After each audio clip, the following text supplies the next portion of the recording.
ಜೈ ಶ್ರೀರಾಮ್. ನನ್ನ YouTube family ನೀವೆಲ್ಲರೂ ಆರೋಗ್ಯವಾಗಿದ್ದೀರಾ ಅಂದ್ಕೊಂಡು ನಾವೊಂದು ರೆಸಿಪಿ ತೊಗೊಂಡು ಬಂದೆ ನೋಡ್ರಿ. ಅದೇನಂದ್ರೆ ಸಾಫ್ಟ್ ಆ್ಯಂಡ್ ಸ್ಪಂಜಿ ಆಗಿರುವಂಥ ಜೋಳದ ಹಿಟ್ಟಿನ ಇಡ್ಲಿ ಮಾಡೀನಿ. ಭಾಳ ಚಲೋ ಆಗಿದ್ವು ರೀ, ಮಸ್ತ್ ಆಗಿದ್ವು. ಇದು ವಿಡಿಯೋ ಹೆಂಗೆ ಅನ್ನಿಸ್ತು ಅಂಥೇಳಿ ನನಗೆ ಲೈಕ್ ಮಾಡಿರಿ, ಪ್ಲೀಸ್ ಶೇರ್ ಮಾಡಿ, ಸಬ್ಸ್ಕ್ರೈಬ್ ಮಾಡಿದ್ರೆ ಅಲ್ಲೊಂದು ಬೆಲ್ ಬರ್ತದಲ್ರಿ, ಅದ್ರ ಮೇಲೆ ಪ್ರೆಸ್ ಮಾಡಿದ್ರೆ ನಿಮಗೆಲ್ಲ ನೋಟಿಫಿಕೇಷನ್ ಬರ್ತದೆ. ನೆನಪಲೆ ಕಮೆಂಟ್ ಮಾಡಿರಿ.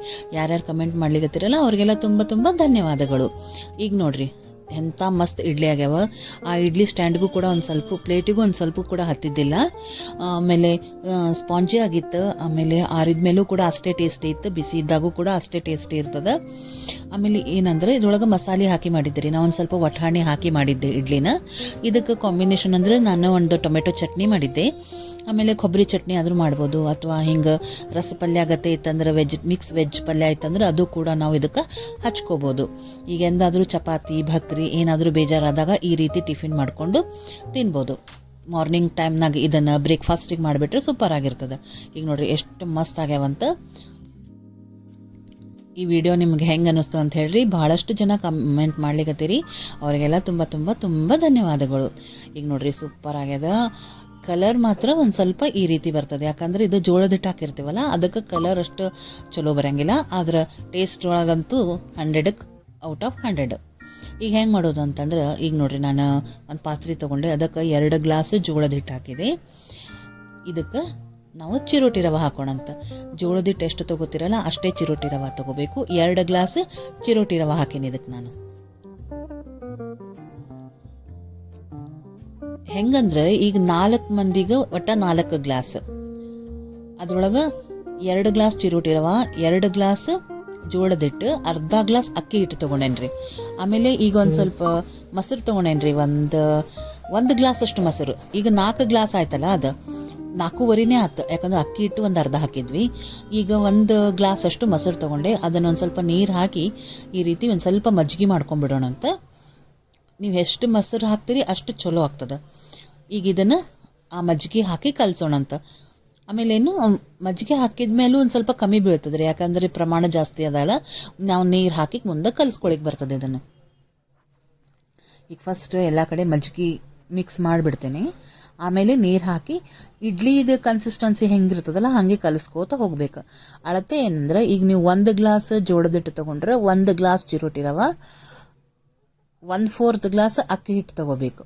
ನಾನು ಅದನ್ನು ಡಬಲ್ ಮಾಡ್ಕೊಂಡಿದ್ದೀನಿ. ಈಗ ನೋಡ್ರಿ ಇದನ್ನು ಚೆಂದಾಗಿ ಕಲಿಸ್ಬಿಡೋಣಂತ.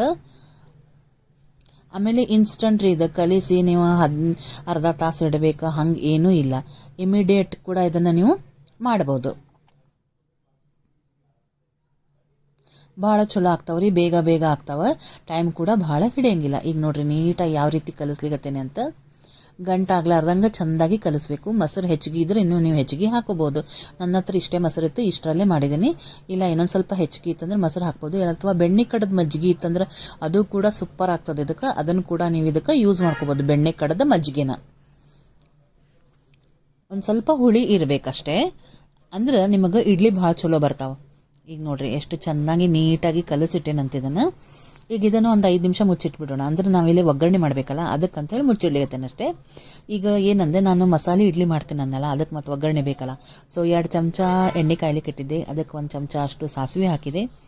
ಅದು ಚಟಪಟ ಅಂತಂದಮೇಲೆ ಅದಕ್ಕೆ ಒಂದು ಸ್ವಲ್ಪ ಉದ್ದಿನಬೇಳೆ ಹಾಕೋಣಂತ, 1 ಚಮಚದಷ್ಟು ಉದ್ದಿನಬೇಳೆ.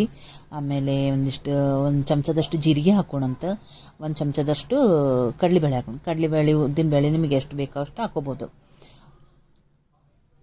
ಅದೊಂದು ಚೂರು ಕೆಂಪಾಗಬೇಕಷ್ಟೇ. ಈಗ ಇದಕ್ಕೆ ಹಿಂಗೆ ಹಾಕೋಣಂತ. ಹಿಂಗೆ ನಾನು ನಿಮಗೆ ಮೊದಲೇ ಹೇಳಿದ್ನಲ್ಲ, ನನ್ನ ಹತ್ರ ಹಿಂಗೆ ಹಳಕಿ ಹಿಂಗಿತ್ತು ಅಂತ ಹೇಳಿ, ಅದನ್ನು ಮಿಕ್ಸಿಗೆ ಹಾಕಿಟ್ಕೊಂಡಿದ್ದೆ ಅಂತ ಆ ಹಿಂಗೆ ಹಾಕಿದ್ದೀನಿ. ಆಮೇಲೆ ಕರಿಬೇವು ಹಾಕಿದ್ದೀನಿ. ಆಮೇಲೆ ಒಂದು ಸ್ವಲ್ಪ ಇದಕ್ಕೆ ಅರಿಶಿನ ಪುಡಿ ಹಾಕ್ತೇನೆ. ಈಗ ಇದು ಒಗ್ಗರಣೆ ರೆಡಿ ಆಗ್ಯದ. ಈಗ ಇದ್ರೊಳಗಿಂತ ನಾವು ಉದ್ದಿನಬೇಳೆ, ಕಡಲೆಬೇಳೆ, ಬೇಕಾದ್ರೆ ನೀವು ಹಸಿಮೆಣ್ಸಿನ್ಕಾಯಿ ಕೂಡ ಇದ್ರೊಳಗೆ ಸಣ್ಣಗೆ ಹೆಚ್ಚು ಹಾಕ್ಬೋದು ರೀ, ಭಾರಿ ಟೇಸ್ಟಿ ಆಗ್ತದೆ ಅದು ಒಗ್ಗರಣೆ ಒಳಗೆ.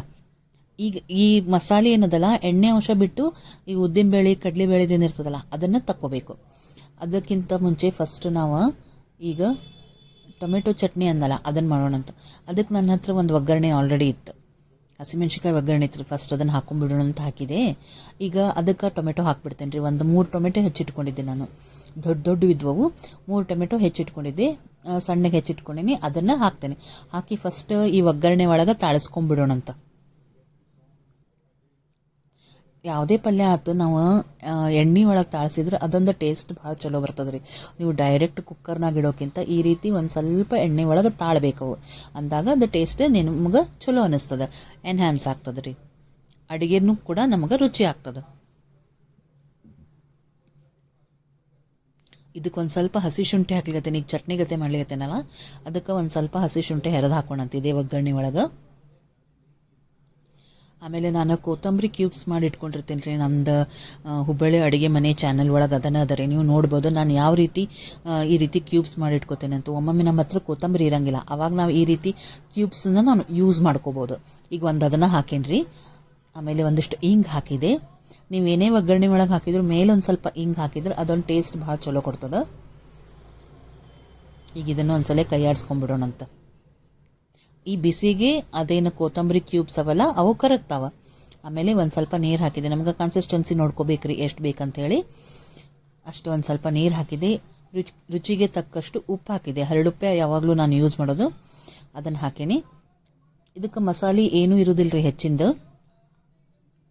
ಭಾಳ ಟೇಸ್ಟಿ ಆಗ್ತದೆ ರೀ ಇದು. ಚಪಾತಿಗೆ, ಭಕ್ರಿಗೆ, ಈ ರೀತಿ ಇಡ್ಲಿಗೆ, ಅಥವಾ ನೀವು ನಾರ್ಮಲ್ ಇಡ್ಲಿ ಮಾಡ್ತಿರಲ್ಲ ಅದಕ್ಕೂ ಕೂಡ ಈ ಚಟ್ನಿ ಭಾರಿ ಸೂಪರ್ ಆಗ್ತದೆ. ಒಂದು ಸ್ವಲ್ಪ ಬೆಲ್ಲ ಹಾಕಿದೆ. ಆಮೇಲೆ ಕರಿಬೇವಿತ್ತು ರೀ, ಒಗ್ಗರಣೆ ಒಳಗೆ ಇತ್ತು ರೀ ಒಂದು ಸ್ವಲ್ಪ, ಅದ್ರ ಮೇಲೆ ಒಂದು ಸ್ವಲ್ಪ ಕರಿಬೇವು ಹಾಕ್ಕೊಂಡು ಅಂತ ಹಾಕೀನಿ. ಅದು ಫ್ಲೇವರ್ ಚಲೋ ಬರ್ತದೆ ಅನ್ಕೋತ. ಈಗ ಇದು ಚಲೋ ಕುದಿಲಿಕ್ಕತ್ತದ. ಈಗ ಇದಕ್ಕೆ ಒಂದು 2 ಚಮಚದಷ್ಟು ಖಾರ ಪುಡಿ ಹಾಕಿದೆ. ಸಿಂಪಲ್ ಅದ ರೀ ಇದು ಚಟ್ನಿ ಮಾಡೋದು. ಇದಕ್ಕೆ ಹೆಚ್ಚಿನ ಮಸಾಲೆ ಏನೂ ಅಂಥದ್ದಿಲ್ಲ ಇದಕ್ಕೆ. ಬೆಲ್ಲ ಯಾಕಂದ್ರೆ ಹುಳಿ ಅದು ಅನ್ನೋದಕ್ಕೆ ಹಾಕೇನ್ರಿ, ಟೊಮೆಟೊ ಹುಳಿ ಅವ ಅಂತ. ನೀವು ಬ್ಯಾಡಾದ್ರೆ ಬಿಡ್ಬೋದು, ಸ್ಕಿಪ್ ಮಾಡ್ಬೋದು ಬೆಲ್ಲ. ಆಮೇಲೆ ನನ್ನ ಹತ್ರ ಪುಟಾಣಿ ಚಟ್ನಿ ಪುಡಿ ಉಳಿದಿತ್ತು ರೀ. ಎಷ್ಟು ರೀ, ಒಂದು 2 ಚಮಚದಷ್ಟು ಉಳಿದಿತ್ತು. ಅದು ಒಮ್ಮೆ ಆ ಕಡೆ ಇಡ್ತಿದ್ದೆ, ಒಮ್ಮೆ ಈ ಕಡೆ ಇಡ್ತಿದ್ದೆ ರೀ. ಅದನ್ನು ನಾನು ಅಡುಗೆಗೆ ಊಟಕ್ಕೂ ಕೂಡ ಹಾಕಲಿಲ್ಲ ಯಾರಿಗೂ. ಸೊ ಅದನ್ನು ಈ ಚಟ್ನಿಗೆ ಹಾಕ್ಬಿಟ್ಟೇನೆ ರೀ. ಸೊ ಗಟ್ಟಿಯಾಗಿ ಸೂಪರಾಗಿ ಚಟ್ನಿ ರೆಡಿ ಆಯ್ತು. 2 ನಿಮಿಷ ಕುದಿಸಿದೆ, ಚಟ್ನಿ ಆರಿಸ್ಬಿಟ್ಟೆ. ಈಗ ಅದಾಗಲಿ, ಚಟ್ನಿ ಅಂತೂ ರೆಡಿ ಆಗ್ಯದ, ಒಗ್ಗರಣೆ ರೆಡಿ ಆಗ್ಯದ. ಈಗ ಹಿಟ್ಟು ಕಲಸಿಟ್ಟೇನಲ್ಲ ಅದಕ್ಕೆ ರುಚಿಗೆ ತಕ್ಕಷ್ಟು ಉಪ್ಪು ಹಾಕ್ಕೊಂಡ್ರಿ. ಇದಕ್ಕೆ ನಾವು ಉಪ್ಪು ಹಾಕಿದ್ದೇ ಇಲ್ಲಲ್ಲ ಫಸ್ಟು. ಸೊ ಇದನ್ನು ಹಾಕಿ ಚೆನ್ನಾಗಿ ಕೈ ಆಡಿಸ್ಲಿಕತ್ತೇನೆ.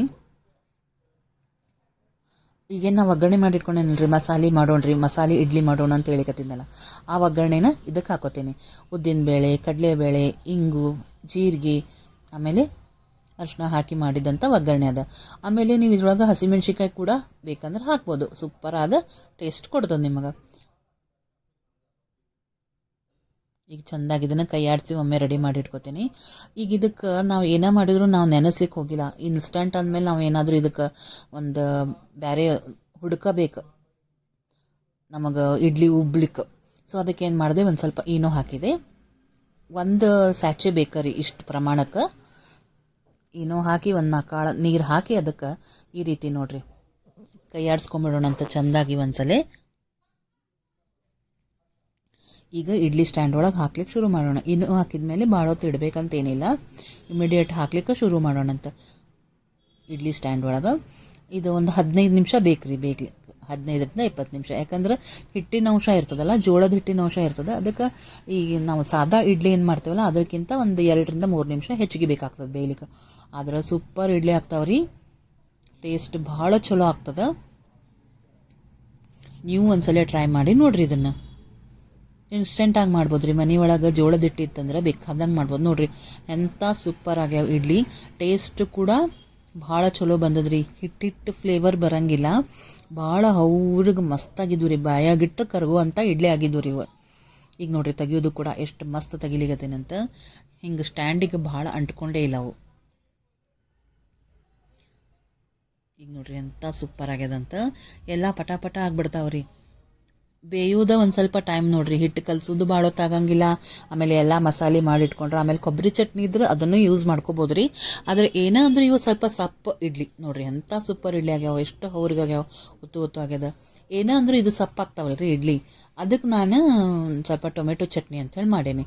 ಈ ರೀತಿ ನೀವು ಗೊಜ್ಜು ಮಾಡ್ಬೋದು, ಚಟ್ನಿ ಮಾಡ್ಬೋದು, ಅಥವಾ ಕೊಬ್ಬರಿ ಚಟ್ನಿ ಮಾಡ್ತಿರಲ್ಲ ಅದನ್ನು ಖಾರ ಮಾಡಿದ್ರು ಅದು ಕೂಡ ಸೂಪರ್ ಆಗ್ತದೆ ಇದಕ್ಕೆ. ಕಾಂಬಿನೇಷನ್. ನೀಟಾಗಿ ಈ ರೀತಿ ಎಲ್ಲ ತೆಗೆದಿಟ್ಕೊಂಡು ನೀವು ಹಾಟ್ ಕೇಸ್ನಾಗ ಹಾಕಿಟ್ಕೋಬೋದು. ಬಿಸಿ ಬಿಸಿ ತಿನ್ಬೇಕಂದ್ರೆ ಹಾಟ್ ಕೇಸ್ನಾಗ ನೀವು ಮಾಡಿಟ್ಕೊಂಡು ಯೂಸ್ ಮಾಡ್ಕೋಬೋದು. ಆಮೇಲೆ ಏನಂದ್ರೆ ನೀವು ಸಾದಾ ಇಡ್ಲಿ 7ರಿಂದ 8 ತಿಂತಿದ್ರೆ ಇವು 4ರಿಂದ 5 ಹೋಗ್ತಾವ್ರಿ. ಅಂದ್ರೆ ಅರ್ಧದಷ್ಟು ಅಥವಾ ಅದಕ್ಕಿಂತ 1-2 ಹೆಚ್ಚಿಗೆ ಹೋಗ್ಬೋದು. ಯಾಕಂದ್ರೆ ಇದು ಏನಾದರೂ ಹಿಟ್ಟಿಂದಲ್ರಿ ಒಂದು ಸ್ವಲ್ಪ ಹೊಟ್ಟೆ ಫುಲ್ ಆಗ್ತದ್ರಿ. ಇದು ಮಾಡಿದ್ರೆ ಮಧ್ಯಾಹ್ನ ಒಂದು ಅನ್ನ ಮಾಡಿಬಿಟ್ರೆ ಸಾಕ್ರಿ, ಆಗೋತು. ಬೆಸ್ಟ್ ನೋಡ್ರಿ. ಯಾವಾಗಾದರೂ ಸಂಡೇ ಇದ್ದಾಗ ಅಥವಾ ನಿಮ್ಮ ಹಾಲಿಡೇ ಇರ್ತದೆ, ಅವತ್ತು ನಿಮಗೆ ಏನಾದರೂ ಮಾಡೋದು ಬೇಡ ಆಗ್ತದೆ ಹಿಟ್ಟಿನ ಅಡಿಗೆ, ಆ ಟೈಮ್ನಾಗ ನೀವು ಈ ರೀತಿ ಮಾಡ್ಬೋದು. ಸೂಪರ್ ಆಗಿರ್ತದೆ. ಎಷ್ಟು ನೀಟ್ ಬರ್ಲಿಕ್ಕತ್ತಾವ ನೋಡ್ರಿ ಇಡ್ಲಿ.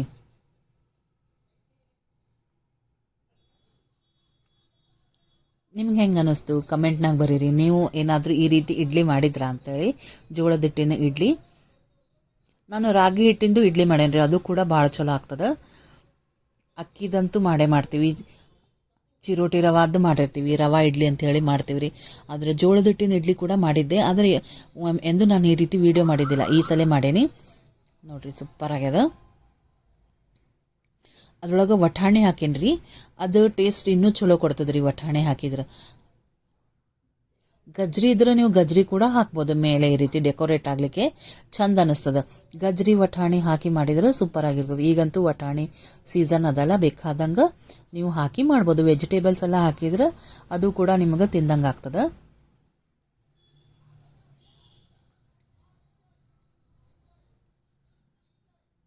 ಹೆಂಗೆ ಅನ್ನಿಸ್ತು ಅಂತ ಹೇಳ್ರಿ ಫ್ರೆಂಡ್ಸ್. ಈ ವಿಡಿಯೋ ಇಷ್ಟ ಆಯ್ತಂದ್ರೆ ಲೈಕ್ ಮಾಡಿ, ಶೇರ್ ಮಾಡಿ, ಸಬ್ಸ್ಕ್ರೈಬ್ ಮಾಡಿರಿ. ಸಬ್ಸ್ಕ್ರೈಬ್ ಮಾಡಿದ ಮೇಲೆ ಬೆಲ್ ಬರ್ತದಲ್ಲ, ಅಲ್ಲಿ ಪ್ರೆಸ್ ಮಾಡಿದ್ರೆ ನಿಮಗೆಲ್ಲ ನೋಟಿಫಿಕೇಷನ್ ಬರ್ತದೆ. ಆಮೇಲೆ ನೆನಪಲೆ ಕಮೆಂಟ್ ಮಾಡಿರಿ.